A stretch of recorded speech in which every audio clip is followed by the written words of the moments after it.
through this. So hi everyone, really excited to be here.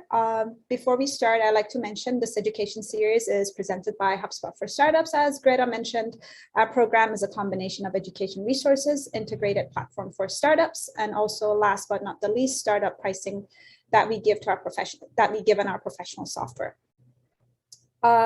We do give up to 90% discount to our startups through our approved partners. I will leave the slide here so then you can pick it out when you get a copy of the presentation. So today, as Greta mentioned, we'll be talking about the fundamentals of inbound marketing. But before I tell you guys about myself, why don't you guys tell me a little bit about you? So are you guys a B2B or a B2C? And feel free to drop that in the chat. Okay, nice, B2C. B2B, all right. Awesome. So on a scale of 1 to 10, how familiar are you with inbound marketing or sales? 3, okay. 4, 8, okay. 7, all right, awesome. Need help with it. All right, great. Are you guys using any apps or tools for your marketing processes? So like Facebook, Instagram, Google Ad, or LinkedIn? Hubspot, oh, awesome. LinkedIn, okay. We use LinkedIn too. LinkedIn as well. LinkedIn.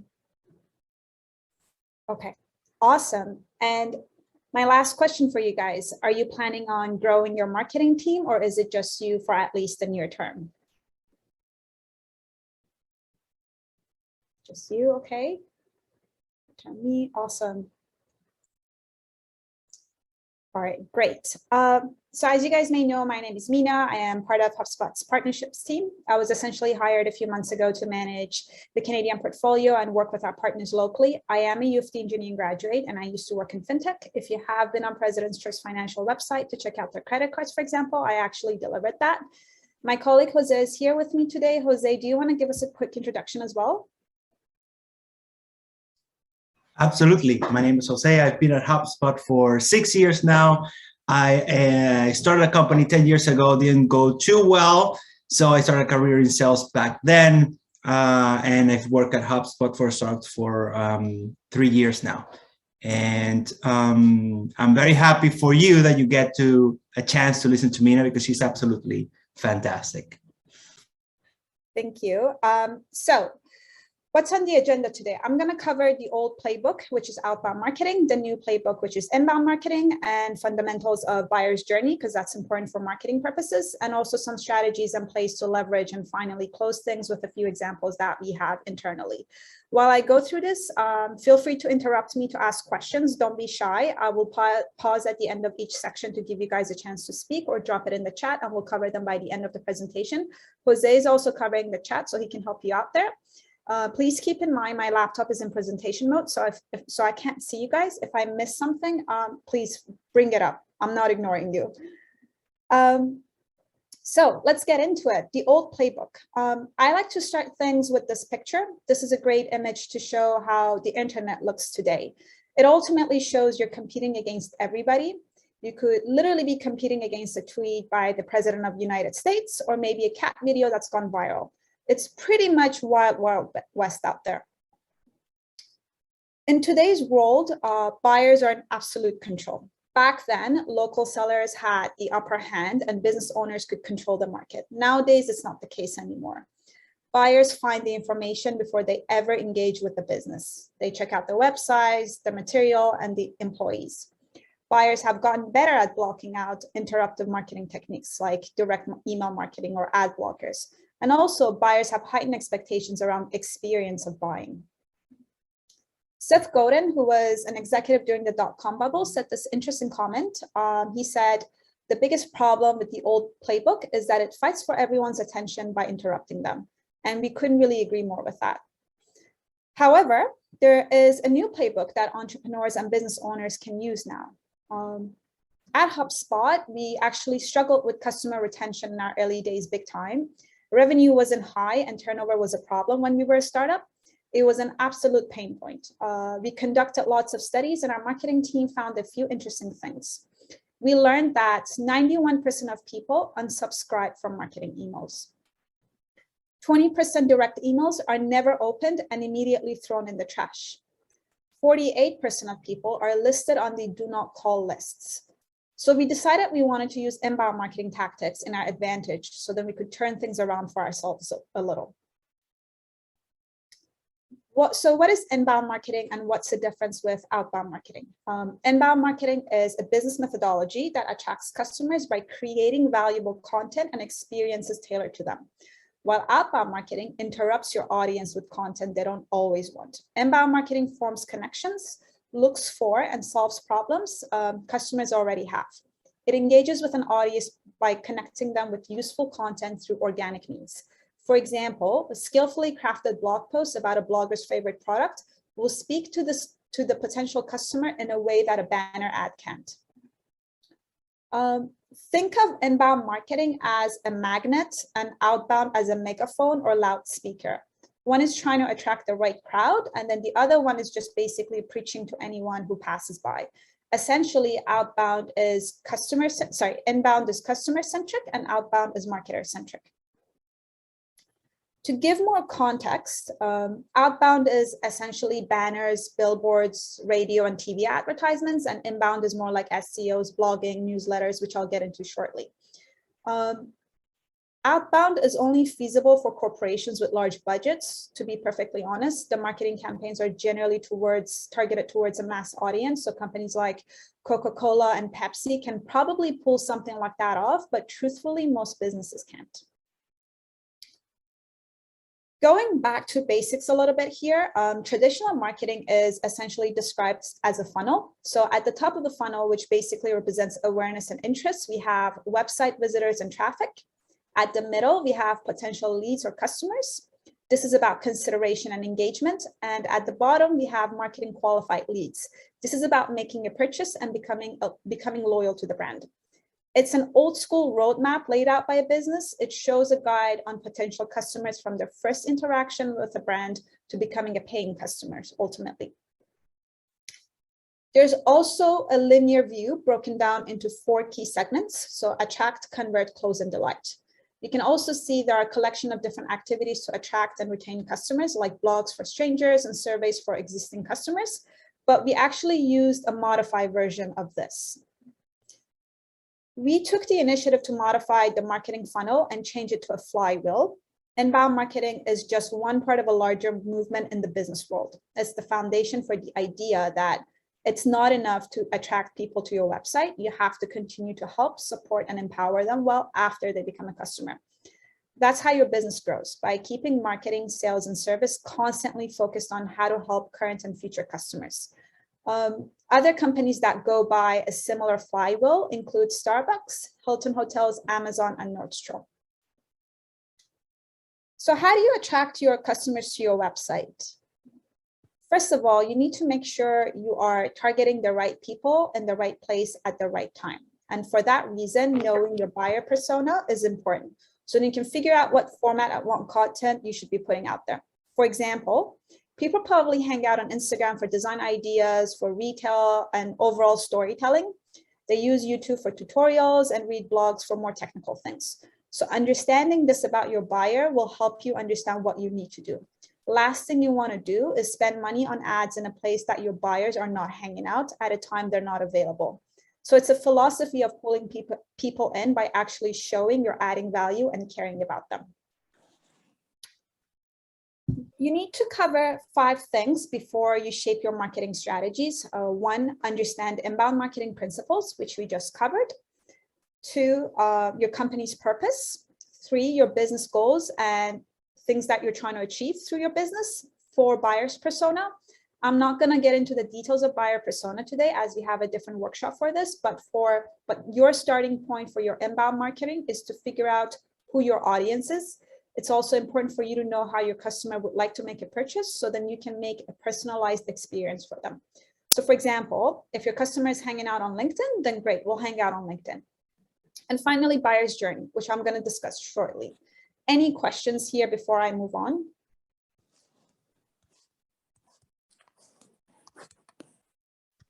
Okay. So very quick overview of buyer's journey and how it ties back to marketing.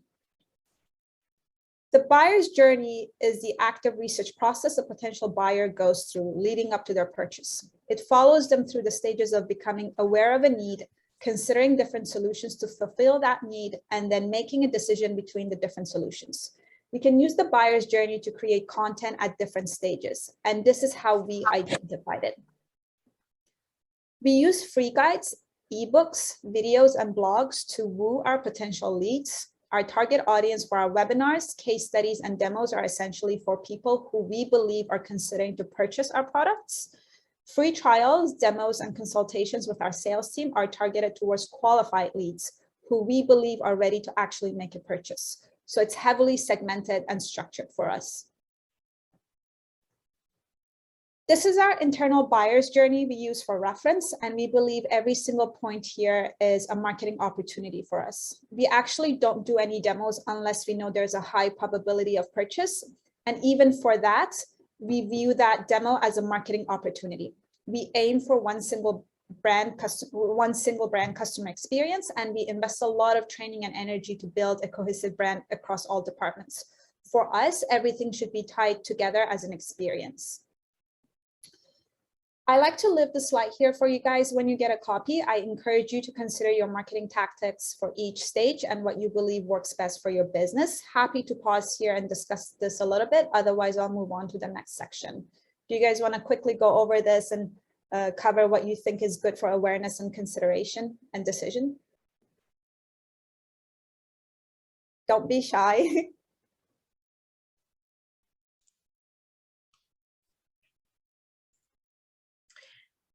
If you want to give us an example, that would be great. And we can open up the floor again. So, if anyone. Absolutely. So I'll go back to the slide. So for awareness stage, we have free white paper, free guides, ebooks, checklists, videos, and kits. For consideration, webinars, case studies, free samples, catalogs. And for decisions, free trials, demos, free consultations, and estimates and coupons. Perfect. Thank you. All right.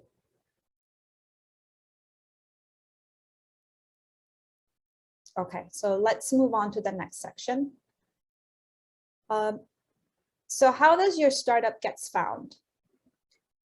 This is where you can explore your strategies. Going back to this flywheel, we mentioned attract, engage, and delight, but what does that actually mean? Your marketing team is essentially your loudest amplifier. For attracting, this is about the question that is being asked by a potential customer. This is your opportunity to demonstrate your knowledge. You could also make yourself available through meetings, calls, and chat if you have a sales team. Engage. This stage is the moment your potential customer is taking an action. For example, reading your article, reaching out to your sales team. Those are a few examples that you can do in that area. This also provides the opportunity to start building a relationship. Your focus here is to build trust, answer questions, and provide solutions. This is your chance for one-to-one relationships. And finally, delighting. This revolves around providing an outstanding experience and exceeding their expectations. This is your opportunity to create advocates for yourself. My question for you guys, and hopefully you guys will interact with me a little bit more with this question, which stage do you think you should focus on? Again, A for attracting, B for engaging, and C for delighting. And if so, if you have any strategies for them, feel free to drop it in the chat. Engaging and delighting, okay? Okay, awesome, delighting. Okay, you guys are advanced. Attracting and engaging, okay? Okay, awesome. So if you are in early stages for your business, attracting and engaging customers are probably the main focus areas. Remember, you're trying to build a machine first. I'll get into these shortly. For delight or customer retention, it's something that's a little bit down the road, but it's good to think about it now once you have a flow of selling. Let's look at the plays a little and see what types of stuff you can do. For attracting, it's important to understand SEOs, and I'm going to get into in-depth with SEOs with you guys, blogging, social media, and video content. And then for engaging, we'll cover email marketing, lead flows, automations, and live chat. we want to build a magnet machine here. So it's important to build things from ground up. So let's start with SEOs. The goal with SEOs is to make sure that you essentially don't land on the second page of Google search results. We're trying to be at the top. And the main question that we're trying to answer is, what questions are your potential customers asking in order to stumble across your content? Two components to SEOs are relevance and authority. And there are two parts to SEOs, on-page SEOs and off-page SEOs. While on-page SEO refers to the factors you can control on your own website, off-page SEO refers to page ranking factors that occur off your website, such as backlinks from another website. It also includes your promotion methods, taking into account the amount of exposure something gets on social media, for example. So on-page, it's like meta tags that you have in the back end. And it could, be how you structure your content on your website. And then off page is really about how much your content is being shared by other people around you. This is a map of our SEO internally. I want to talk about Google search a little bit. So in the past, if we wanted to Google something, we would type it in simple words. For example, red jacket. So if I typed in red jacket, Google would then scan and see every time red jacket was mentioned on the internet. It would then sort to see who are the most important people or companies that are talking about a red jacket. So for instance, if Amazon did a blog post about a red jacket, then it would be the first search result. Today, Google has advanced so much that this format is no longer the case. It's about relevancy of search results. And it also gives everybody a fair chance. It's not just for the big guys anymore. Now it's basically about what is your intention when you searched for this keyword. For example, if I search red jacket with fur, Google would understand I'm probably looking for a winter jacket. But if I Google red jacket Arsenal, Google would then bring results for Arsenal soccer team. So essentially, Google is trying to understand the intention of what we're trying to do or purchase in this case. It's far more advanced and sophisticated. So it's not just about your content with SEO, but also about making sure your content is structured in such a way that addresses the intent of your service or your product. This will make sure your business has a fair chance of being found through search engines. In our case, 20% of our top content generates over 80% of our leads. So here at the core of the topic cluster, which you can see on the slide, this is the broad overarching problem that we want to write about. So for us, for example, the pillar content that we write are sales and marketing related. These are very broad topics and we can write tons of subtopics about it. So the pillar content is the core content and it discusses things that we want to be found for essentially. In order to augment this, we want to write valuable subtopics. If you go on our blog, our content goes beyond sales and marketing. There are posts about career growth, finance, and content is written in such a way that it ties back to our CRM. So Google isn't naturally connecting these topics to marketing right off the bat. We use hyperlinking or internal linking for our subtopics to our core fundamental pillar page. This is because we want to lead our customers to a certain page down the road. So we're giving additional push for our SEOs here.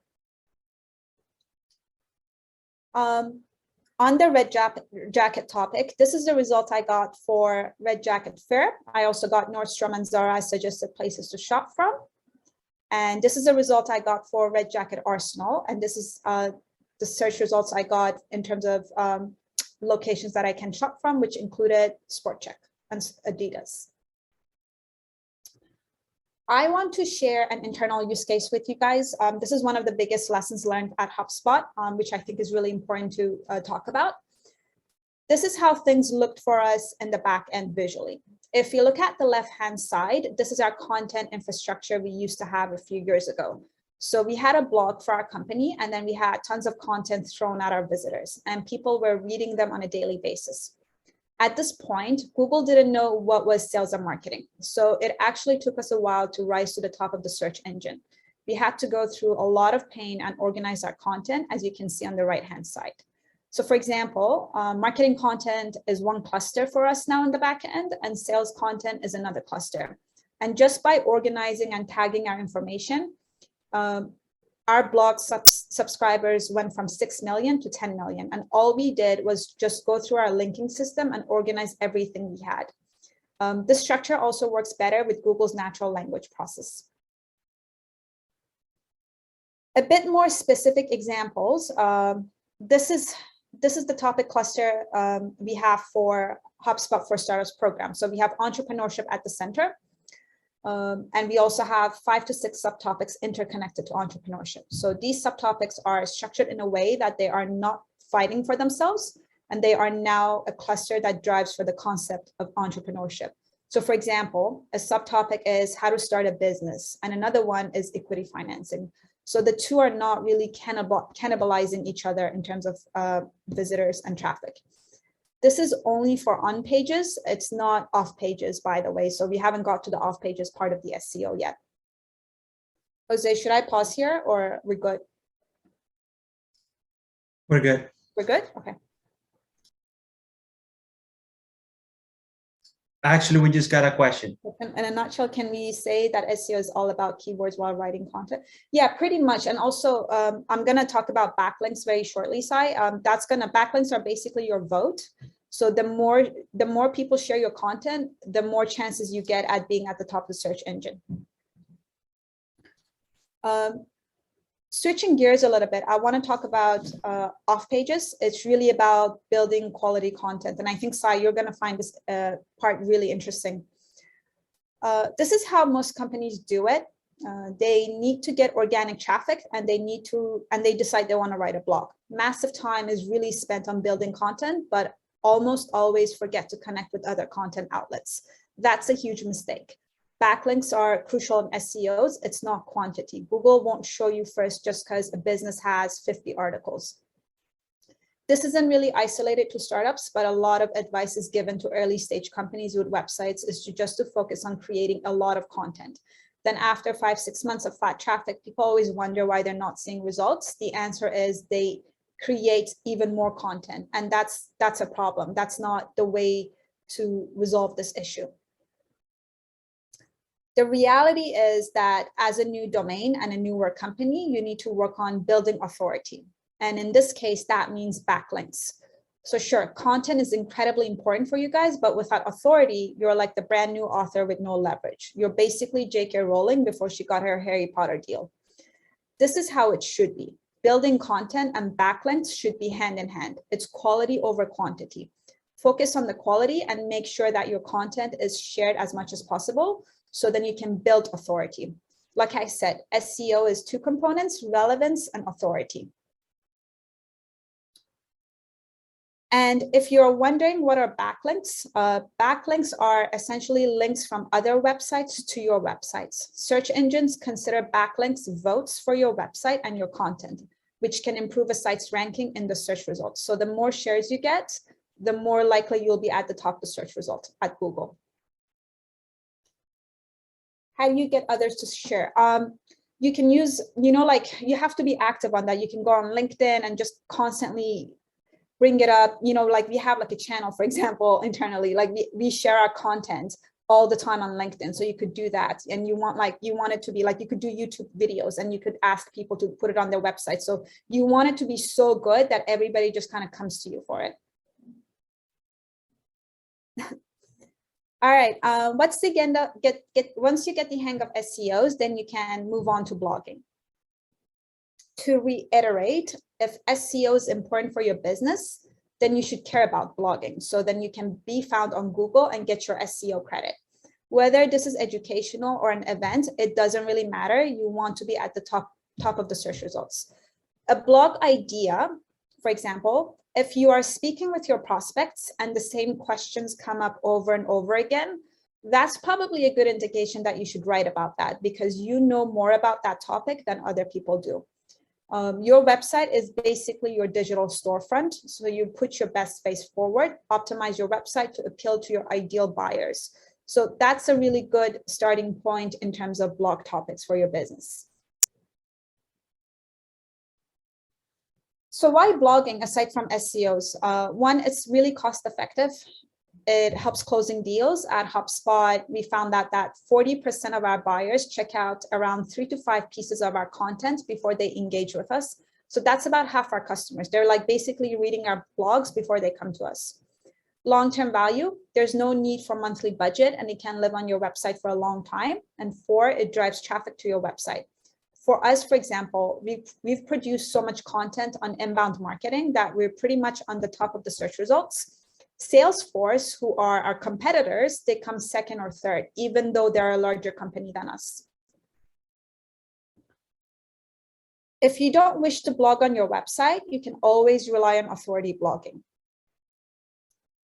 So authority blogging basically means using a third party with authority domain for your content, like Medium, Quora, Reddit, and LinkedIn. One of our partners in Toronto produces lots of content on Canadian startup ecosystem, and I actually use his content from my own internal presentations. So we're pretty much doing a full circle here.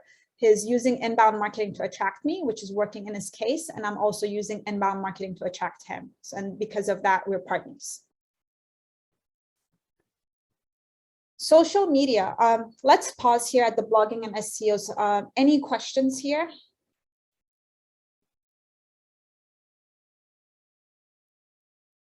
No questions? Nope. All right, I'll move on to social media. Social media platforms are not equal. You can't put the same content on Facebook, LinkedIn, and Twitter, for example. We should put our content in the right format and the right place at the right time. Twitter, for example, is really good for live events and trends, and it's pretty short and sweet. Twitter is great for engaging in conversations from a business perspective. You can follow the relevant hashtags and actually engage with people who are looking at your products.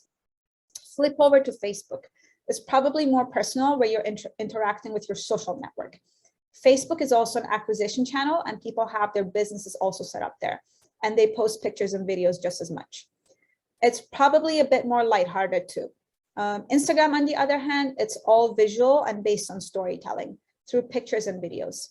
LinkedIn is where the credibility of your business probably lives. It's also a great source to post your blogs and engage with relevant community and be viewed as a leader. If you understand where your audience is living, then you can get the right content at the right time in front of your audience. If you guys have any tips or tricks around your social media game, feel free to drop it here and share it.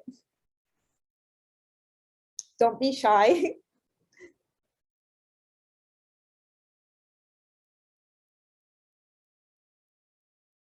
Okay, Rama, I see you raised your hand. Yes, hello. I'd like to ask a question regarding another social media mean of marketing, which is TikTok. So as a Gen Z girl, let's say, is it really effective to use TikTok as a marketing strategy, or do we stick to Instagram, Facebook, Twitter? No, I think TikTok is just as great. The thing about Instagram, and like I probably should have mentioned this in my presentation, Instagram is a little bit controlled. But TikTok, it's very random. So like random people can find you. You don't get that chance on Instagram. So whatever you post on TikTok, post it on Instagram too. Because like in terms of content, you're going to produce the same content for the two platforms, but you have a higher chance of being randomly found on TikTok than you would on Instagram. Okay, noted. Thank you. All right, no worries.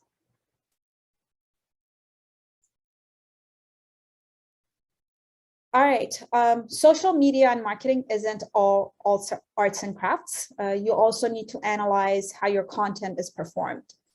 How many of you guys know exactly where your traffic is coming from? Do you know where you should be hanging out? To be frank, most people don't, and they don't always notice success. So you should have a goal. For example, you want to have 500 leads, then the question is, how much traffic do you need? Once you know your benchmark, then all the marketing strategies will go towards that. In terms of content, it's very time consuming. We know that. It's going to take you hours and hours to produce the right stuff for yourself. You want to have a mix of creation and curation. You always want to outsource to a platform like always outsource to a platform like Fiverr, but you can also share things on your website that you think are relevant to your business. So it's curated. You don't always need to create content. The chances are that you don't have the time for it or you don't have the resources for it. So it's best to work with what you have. You also don't want to overdo it with too much content. half of social media users will probably unfollow you if you are overly promotional with what you're with your business. For social media to be successful, it does sometimes require a little bit of promotion. Keep in mind the organic reach on a platform like Facebook is little to none.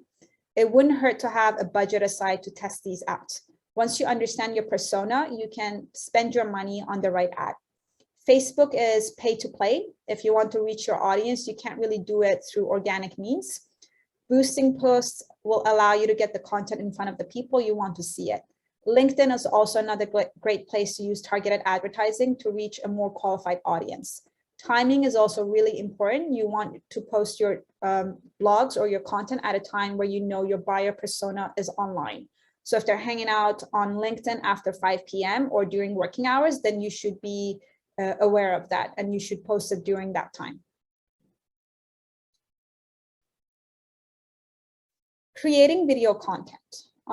According to a recent study that we did internally, 4 of the top 6 channels on which global consumers watch videos are actually social channels. And we know that more than half of consumers prefer videos. We believe in today's social media, videos are absolutely dominating with compared to other channels. One of the most effective ways to educate your audience while offering immediate value is to create tutorial videos. This is an example explaining buying or renting a property in Germany. I personally watch tons of videos like this on YouTube, so I'm definitely part of the trend. Remember, YouTube is the second largest search engine in the world behind Google, even though YouTube is not actually a search engine. It has an entirely different intention compared to Google. They actually come second. There are many different types of marketing videos, of course, demos, brand promotions, events, live videos, interviews, case studies, and personalized messages are all opportunities for marketing videos. So if you don't want to do a tutorial, you can do all sorts of different things. Any questions around videos? No? All right. I'll move on to email marketing automation then. Okay, Rama, go ahead. I'm sorry, I keep asking questions. For the videos, is there a specific time limit? And should they be more than 30 minutes, a minute, or it doesn't matter? I don't know that for sure right now. Typically, Jose, do you know that one? Do you know the answer to that? So how long should the video be? Yeah. Yes. So it will vary by format and by network, right? So if you're doing a video on Instagram or some other of these other social media, like usually shorter is better. Yeah. If you're embedding a video in a blog post on your blog or on a externally hosted blog, like Medium, usually shorter as well, like less than 5 minutes. But if you're developing a podcast, right, those are longer formats. So it's almost like, what is the expectation of length from the audience in that channel? So like in YouTube, you've seen this, right? It's 5 to 15 minutes. Unless it's a podcast, so podcasts are 30 to 40 minutes sometimes. So I would adjust to the expectation of that channel, and then choose a channel that allows you to express what you need to express. This is the reason, for example, I don't know how young you are, but 20, 30 years ago, there were these ads called infomercials, right? Infomercials run at like 12 at midnight or 1 a.m. And they were like half hour, 1 hour long, almost like programs to describe a product. And people don't understand why they exist. They existed for products that were very hard to understand. So you needed a longer time format to really explain how things worked. So going back to your question is, think about your buyer persona, think about what you're trying to transmit. Can you transmit what they need to learn or hear in 1 minute? Then do 1 minute and choose a channel for a 1 minute video. Do you need something longer? Are you doing more of a evangelization or educating a market like HubSpot did 15 years ago? Then you may need a YouTube channel with longer format videos. Hopefully that helps.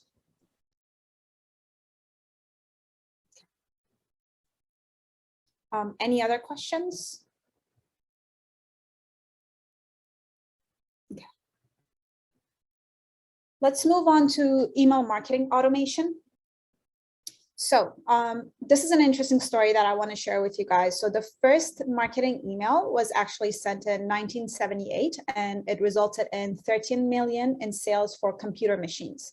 And it kicked off what became one of the most highly used marketing channels, even to this day. Given its early beginnings, email isn't as shiny as some newer channels like messaging and social, but it is an effective way to build an owned audience that gets results. Email marketing is not dead entirely. When it comes to customer acquisition, email is 40% more effective than Facebook and Twitter combined, actually. So it's definitely something to pay attention to. Some basic tips for marketing emails. The copy and the body of your email should be consistent with your voice and stick with only one topic. Choose images that are optimized for all devices. They're eye-catching and relevant. Your call to action should lead to a relevant offer and stand out from the rest of the email. Timing is really important. Based on a study that we did, out of 20 million emails that were sent, we realized that Tuesdays at 11 a.m. Eastern time is the best day and time to send emails to our contacts. 55% of emails are actually opened on mobile. So having your email accommodated towards optimized for a mobile device is also really important. You also want your emails to be personalized, like you're sending it to a friend. So it has to be friendly and approachable and personable. And you want it to be clear and actionable. So those are some of the tips that's important for email marketing. You can definitely use workflows to automate the process. You can schedule, sequence, and automate personalization in the emails. I do it with my partners all the time, and I also get very similar emails from my partners in return a few times a week. If you have a large contact list, this is definitely worth the investment. Anything about email marketing you guys want to ask?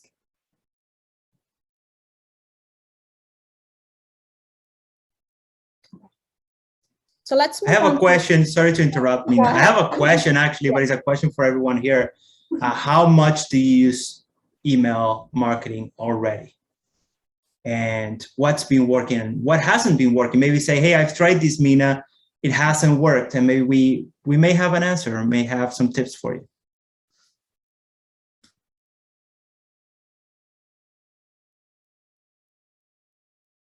Just getting into it. Okay. Not there yet. Okay. Length of email, how casual. It depends. Like, I think my emails are very short for my partners because I know that they don't really want to read too much. I think Jose keeps this a little bit longer. One of the things that Jose does that's really interesting is he shares bits and pieces of his personal life. So for example, like if he had a weekend out with his family and his children, he actually puts that in his newsletters. I don't do that. And Jose says that it gets some really better results. And I'll add a couple of things that may be helpful as you're thinking through email. And I agree with Mina, what she said before. Email, because we've had email for a long time, it's kind of lost its appeal, but it's still one of the most powerful marketing tools out there. Now, some things that I would think about when I'm doing email marketing or email is, are you doing a one-to-many approach or are you doing a one-to-one approach, right? So are you trying to do kind of like a newsletter type of format where you're trying to inform people, it's going to go out to thousands. You're not really trying to get someone to book a meeting with your team. So it's a very awareness stage type of email newsletters. And what Mina mentioned there, like your own personality, being very human goes a long way.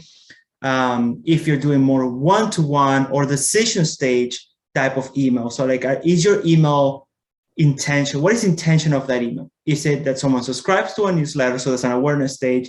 Is it that someone goes to your website and learn more about your product? Or is it that they download something, a guide or a PDF or something?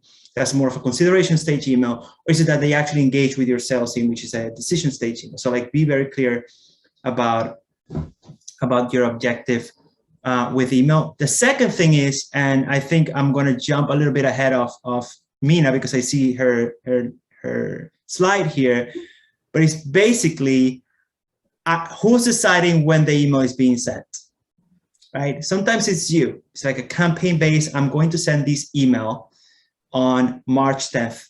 I'm deciding that. And it's going to get to some people that is the perfect time for them. It's going to get to some people that is the worst time in the world for them. So they're just going to delete it. Now, can you use marketing automation so that the email is only sent at a very specific moment? So imagine you could connect your email with your website and your CRM, like Hubspot. And you say, well, when someone goes to my pricing page, I'll send them an email. I'll send them this email an hour after they were on my pricing page, versus someone was on my website and saw this video, an introduction to what we do, and saw 3 of the 5 minutes of the video.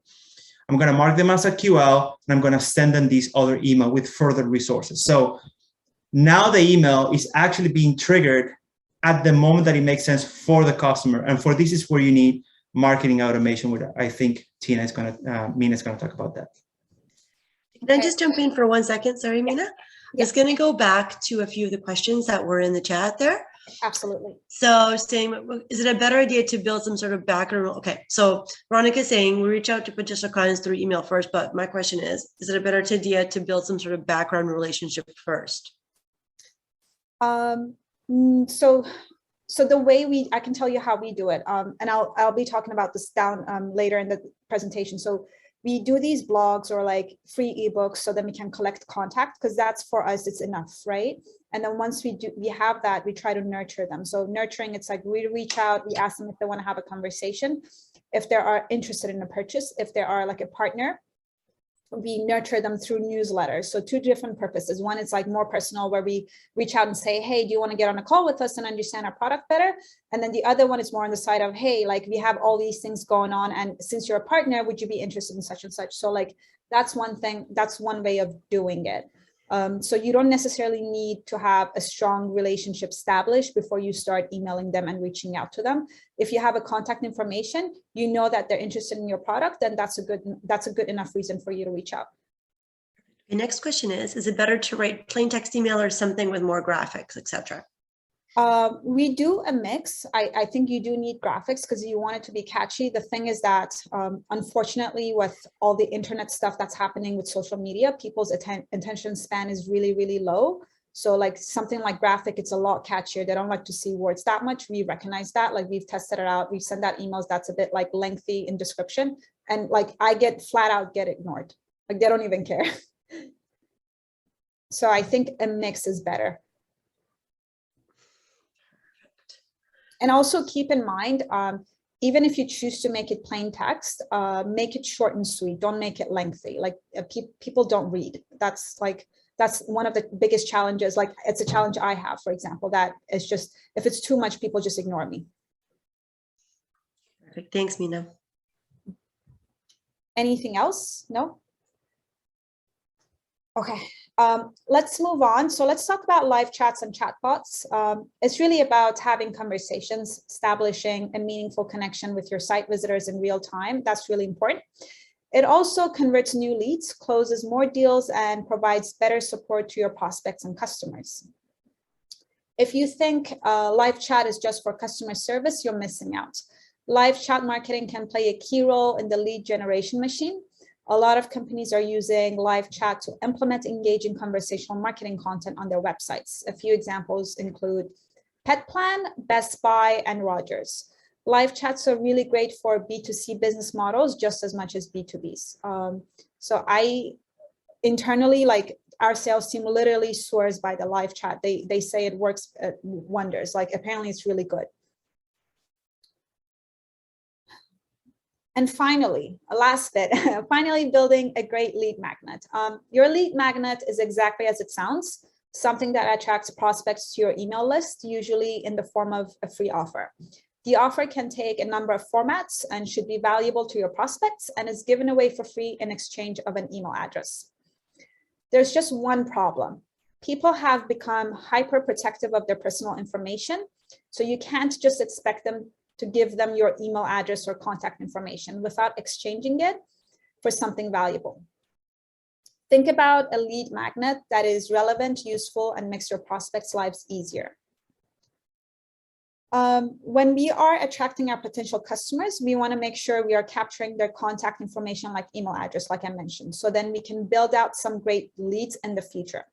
We don't want these leads to go out the door and never to speak to us again. So not all prospects are converted the same way, and we need to identify the good leads and invest time with them. And we don't want to invest time in leads that we know they're not going to make a purchase. So for subscribers, we want to establish a connection. And ideally, we want their contact information. For leads, we want to get data to further understand our prospects. We're trying to figure out our lead indicators here and see what convinces them to stick around. We want more information like job title, location, company name, or anything that's really relevant to your business. For marketing qualified leads, we are looking for a signal that our prospect is ready to make a purchase. And this is where we start the conversation around sales. So the idea of selling, or the notion of selling, it's really reserved at the bottom of the funnel. I really want to put things into perspective a little with the marketing funnel. So 30% of visitors become subscribers, 40% of subscribers will become leads, 45% of leads become marketing qualified leads, and then in the end, only 15% of marketing qualified leads make a purchase. So this means out of every 2,000 site visitors, we only close 162 deals. And that is why we're actively looking for contact information and care about attracting our prospect. Because really on paper, the numbers are a little bit against us. My question for you guys is, one, how do you know which marketing efforts are bringing in the best leads for you? And two, is your sales team effectively closing those best leads into your customers? And also, are you using the integration with the CRM system that allows you to analyze how well your marketing and sales teams are playing together? If you like this funnel and the numbers that you see here, there's a calculator that could help you figure this out. It will show you the number of visitors, leads, and customers, and you can create your own funnel to understand how many visitors you have to close your deals. Some examples I want to share with you guys. So one is, how do we get contact information? So one way to get a contact information is to have a call to action, like a pop-up form with a clear CTA that says download now. That could be a free book or something that you think it's worth it for your customer or potential prospect to download it. And then once you get past that, the next stage is a landing page. This is an overview of what they're going to sign up for, and then in exchange they're going to give you their information. So this is key for us because, again, we want the contact information and we know it's really useful to us, and we want to give them something useful in return. Once we have the contact information, we nurture them through personalized marketing emails and newsletters.